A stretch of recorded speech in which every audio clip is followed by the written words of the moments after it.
নমস্কার, সকলে কেমন আছেন? আশা করি সকলে ভালোই আছেন। আমার একটি নতুন ব্লগে আপনাদের সকলকে স্বাগতম। আজকের দিনটি ছিল সোমবার।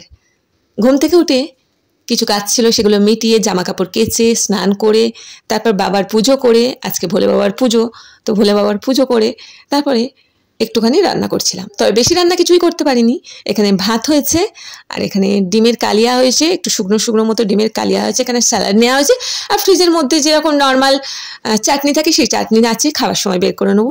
ব্যাস এইটুকুই করতে পেরেছি, কারণ কাজের চাপ ছিল বলে সব দিক সামলাতে পারিনি।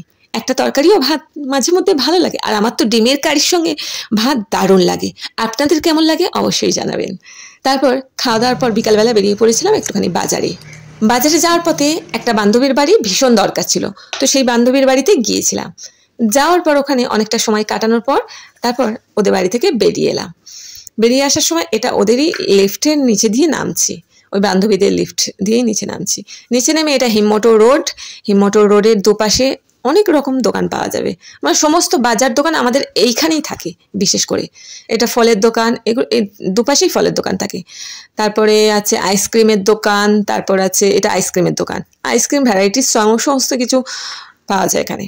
তারপরে একটু এগিয়ে গিয়ে এখানে এই সব মানে টুকটাক যে সমস্ত স্টিলের বাসন কোসন টুকটাক যেগুলো থাকে ওগুলো বিক্রি করতে বসেছে। তো আমার এখান থেকে নেওয়ার আছে মেনলি দুটো ছুরি, একটা কাঁচি, আর ঠাকুরের ডাব আর আম পাতা, এগুলো ভেঙে গিয়েছিল, তো ওইগুলোই নেওয়ার ছিল, ওগুলোই নিলাম।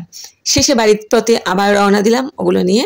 এটা হচ্ছে আমাদের বৈদিক পাড়ার 1 নম্বর লেন, তো এখানেই হাঁটছিলাম তখন। তারপর হাঁটতে হাঁটতে আমার ছেলে বললো, মা আইসক্রিম খাবো, ওকে আইসক্রিম কিনে দিলাম, আমি ফুচকা খেলাম। বাইরে বের হলেই আমার ছেলেও বায়না করে খাওয়ার জন্য, আর আমি তো আছি সাথে। দুজনেরই খাওয়ার হুজুগটা বেশি থাকে। তো আমার এই ভিডিওটি কেমন লাগলো অবশ্যই কমেন্টের মাধ্যমে জানাবেন, আর সাবস্ক্রাইব করে অবশ্যই পাশে থাকবেন। ধন্যবাদ।